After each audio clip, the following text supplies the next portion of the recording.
বারেবার তাকবীর, এই তাকবীর সুন্নাত। তো যদি কেউ ভুলেতে বা কোনো সমস্যার কারণে যদি স্মরণ থেকে আউট হয়ে যায় তো সালাত হয়ে যাবে আর সাজদা চালু করতে হবে না। মানে যখন রুকুতে যাই তখন মানে বলবো যে তাকবীর রয়ে গেল, তো তাকবীর রয়ে যাওয়ার কারণে এটা হয় না, মানে সালাত বাতিল হয় না, নামাজটা নষ্ট হয় না, আর সাজদা চালু করারও প্রয়োজন হয় না। তো এই জন্য সাজদা চালু করা হয়নি। এখন মূল যে কথা সেই দিকে ধ্যান দেন। মনে করেন আমরা যে সমাজে বসবাস করতেছি, বর্তমান সমাজ ইসলাম নিয়ে অত মাথা খাটাখাটি করে না, সব বিষয়ে হাজারো বার জিজ্ঞাসা করবে, কিন্তু ইসলাম নিয়ে তেমনটা জিজ্ঞাসা করবে বা পড়বে এগুলো করবে না। তো আমরা সবাই এখানে আসছি, মনোযোগ দিয়ে কয়েকটা কথা শুনবেন এবং তার উপরে আমল করার চেষ্টা করবেন। সর্বপ্রথম, ঈদ খুশির দিন, রমজান মাস চলে গেল।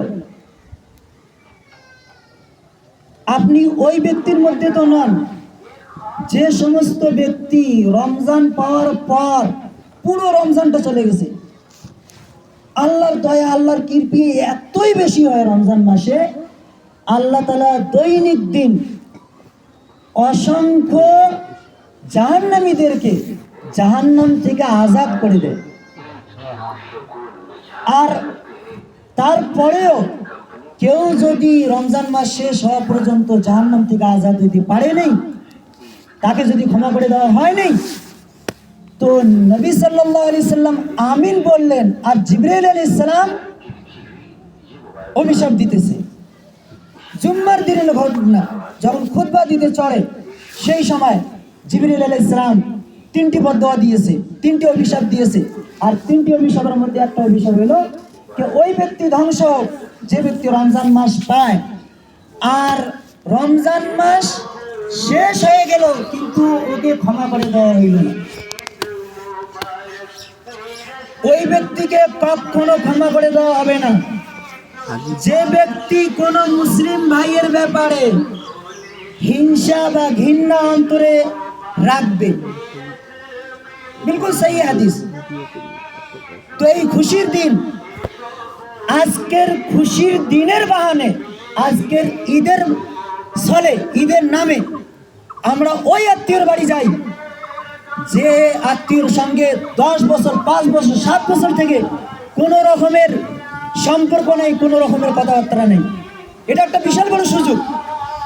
আর যদি আপনি তাহাজ্জুদ গুজারও হন, তাহাজ্জুদ পড়েন, খুব দান খেরাত করেন, কিন্তু আপনি ঘৃণা রাখেন, হিংসা রাখেন আপনার আত্মীয়র ব্যাপারে, তো আপনাকে জাহান্নামে তো মজা চাকতেই হবে। আপনার অন্তরটা এত বড় একটা রোগী হয়ে গেছে, এত বড় একটা ইমানের ক্যান্সার আপনার অন্তরে হয়ে গেছে, এই ইমানের ক্যান্সারকে তাড়ানোর জন্য জাহান্নামের আগুনে কিছুদিন এই অন্তরকে রাখতে হবে। যখন এই অন্তরের এই রোগ জাহান্নামের শাস্তি দিয়ে ঠিকঠাক হবে, তারপর জান্নাতে তাকে প্রবেশ করা হবে। তো অতএব এই সময় আসার আগে আগে আমরা ক্ষমা করে দিই, সবাইকে ক্ষমা করে দিই। দেখেন, সবাই তোমার ইচ্ছা মতন, তোমার পছন্দ মতন চলবে করবে, তাই এটা কোনোদিনও হবে না। সবাই নিজের ইচ্ছা মতন, পছন্দ মতন চলবে। এখন কারো পছন্দ আপনাকে অপছন্দ লাগতে পারে, এই জন্য আপনি কেন টেঙা হয়ে আছেন, আপনি কেন মন খারাপ করে আছেন? তো অতএব অন্তরটা বড় করো আর বিলকুল ফ্রি থাকার চেষ্টা করো, খুশ থাকার চেষ্টা করো। ওই মমিন, যে মমিন সব সময় বিলকুল মুখ আন্দার, সব সময় মুখ আন্দার, ও মমিন নয়।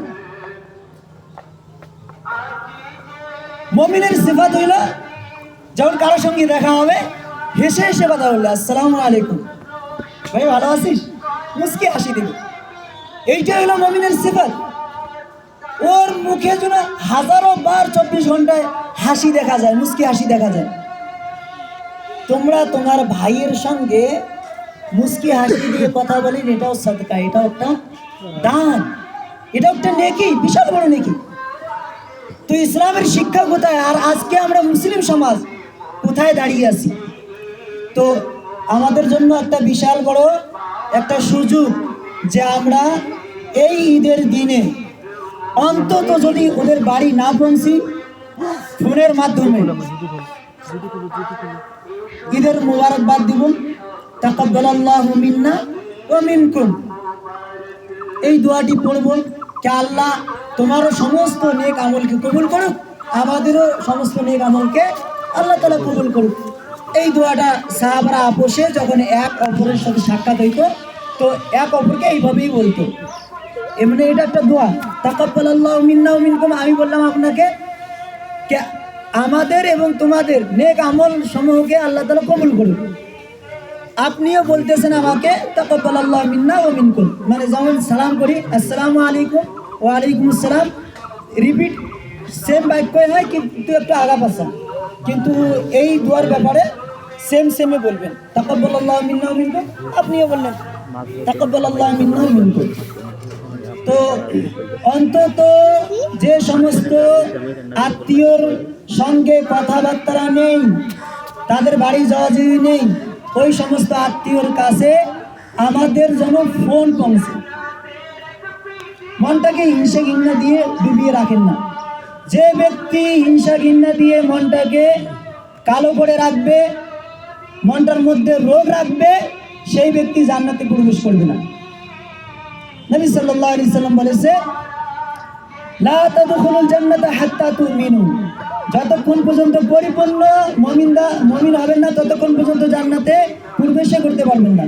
ওয়ালা তুমিনু হাত্তা তাহাব্বু, আর যতক্ষণ পর্যন্ত এক অপরকে ভালোবাসবেন না ততক্ষণ পর্যন্ত ঈমানদারও হইতে পারবেন না।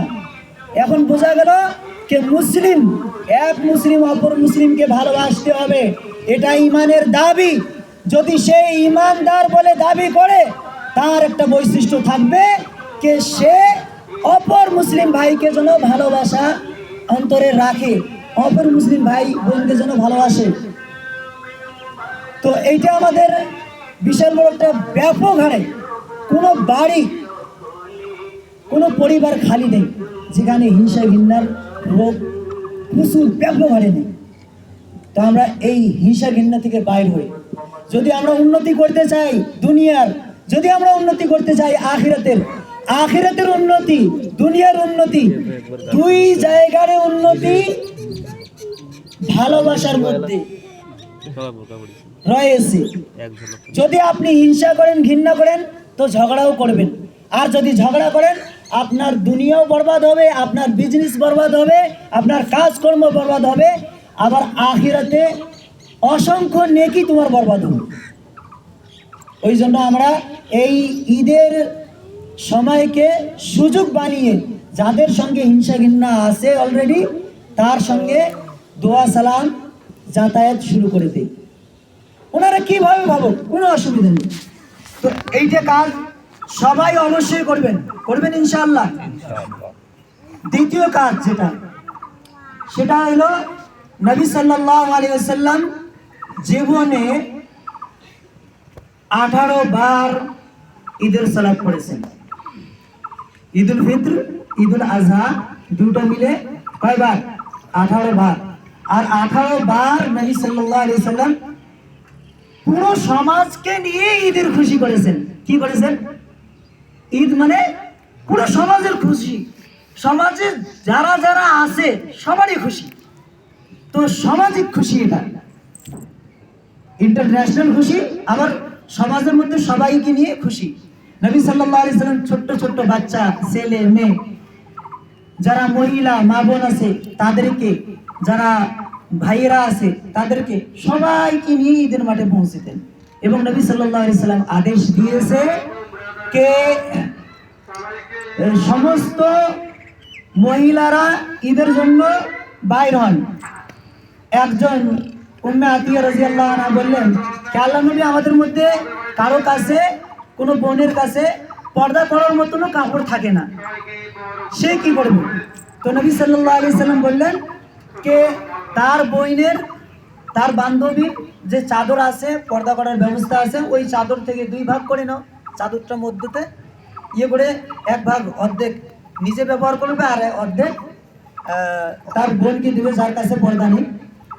নবী সাল্লাল্লাহু আলাইহি সাল্লাম যারা হ্যাজ নিফাস অবস্থায় থাকে, মানে শরীর খারাপ থাকে মাসে মাসে, প্রতি মাসে কয়েকদিন, ওই কয়েকদিন যাদের এই অবস্থা আছে ঈদের দিন, এবং যারা নিফাস অবস্থায় বাচ্চা জন্ম হওয়ার পর কিছুদিন পর্যন্ত রোজা নামাজ থেকে দূরে থাকে মহিলারা, তো এই সমস্ত নারীদেরকেও আল্লাহ নবী আদেশ দিলেন কে আপনারাও বাইর হন, মহিলারা যেখানে নামাজ পড়বে তার পাশাপাশি সাইডে ওরা বসে থাকবে। আর ঈদের সালাতের জন্য যখন আসবে সবাই আসতে এবং মাঠে বসে বসে যে আল্লাহর জিকির করবে, ওই জিকিরে এরা অংশগ্রহণ করবে। এরা নামাজ তো পড়বে না, কিন্তু কত বড় একটা আনন্দ হবে কি অনেক রকম বাচ্চা কাচ্চা, অনেক রকম মা বোন ওখানে পৌঁছে গেছে, আর এরাও নামাজ তো পড়বে না, কিন্তু এরা এদের সাথে সাক্ষাৎ করতে পারবে, এদের সাথে কথাবার্তাও করতে পারবে, এদের সাথে অনেক দিন পর দেখা হইতেছে, তো একটা খুশি আনন্দ এরাও যেন পায়। তো নবী সাল্লাল্লাহু আলাইহি সাল্লাম নারী পুরুষ রেগুলার নিজের লাইফে 18 বার ঈদের সালাত সবাইকে নিয়ে পড়লেন, এইটা আমরা মাথায় রাখবো। তো ঈদের নামাজের জন্য যারা নামাজ পড়তে পারবে ওই সমস্ত মহিলা, আর যারা পড়তে পারবে না ওই সমস্ত মহিলা ঈদের মাঠের জন্য, ঈদের মাঠে যে খুশিতে অংশগ্রহণ করতেছে বাকি মুসলিম ভাই বোন, ওই মুসলিম ভাই বোনের খুশিতে যুক্ত হওয়া, শরীক হওয়ার জন্য এদেরকেও আসতে